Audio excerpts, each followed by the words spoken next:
বাংলাদেশে যে শিক্ষা প্রতিষ্ঠানগুলো সবচেয়ে ভালো করে, এই তো আপনাদের এখানে ক্যাডেট কলেজ আছে না, রেজাল্ট ওদের চেয়ে ভালো কেউ করে?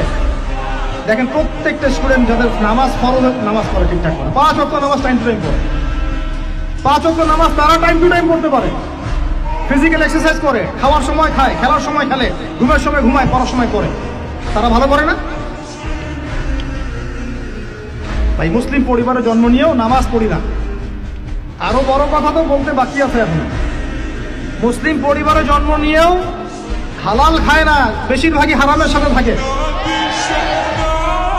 আমাদের সমাজের ম্যাক্সিমাম সুদ করে, ম্যাক্সিমাম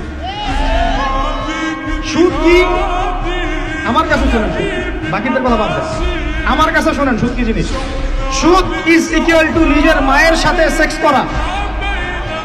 আমার কাছে শোনেন সুদ কাকে বলে। সুদ ইজ ইকুয়াল টু আল্লাহর সাথে যুদ্ধ করা। সুদ সমান সমান রাসূল মুহাম্মদ সাল্লাল্লাহু আলাইহি ওয়াসাল্লামের বিরুদ্ধে অস্ত্র ধরা। সুদ সমান সমান নিজের মাকে বিয়ে করা। সুদ সমান সমান 36 বার জিনা করা, তাও 1 দিরহাম সুদ, 1 দিরহাম সুদ। কোথায় আছে এগুলা? আমি কি আসমান থেকে কথাগুলো বললাম?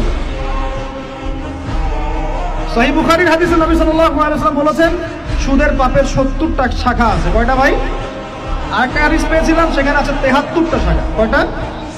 যার সবচেয়ে নিচের শাখাটার নাম হলো নিজের মাকে বিয়ে করা। আমরা প্রত্যেকেই মায়ের সাথে জিনা করি যারা সুদ খাই। আমাদের মধ্যে যারা সুদ খাই প্রত্যেকেই তার মায়ের সাথে রাত কাটায়। আর কিভাবে বললে কথাগুলো কানে যাবে, কলবে আঘাত করবে আমার জানা নাই।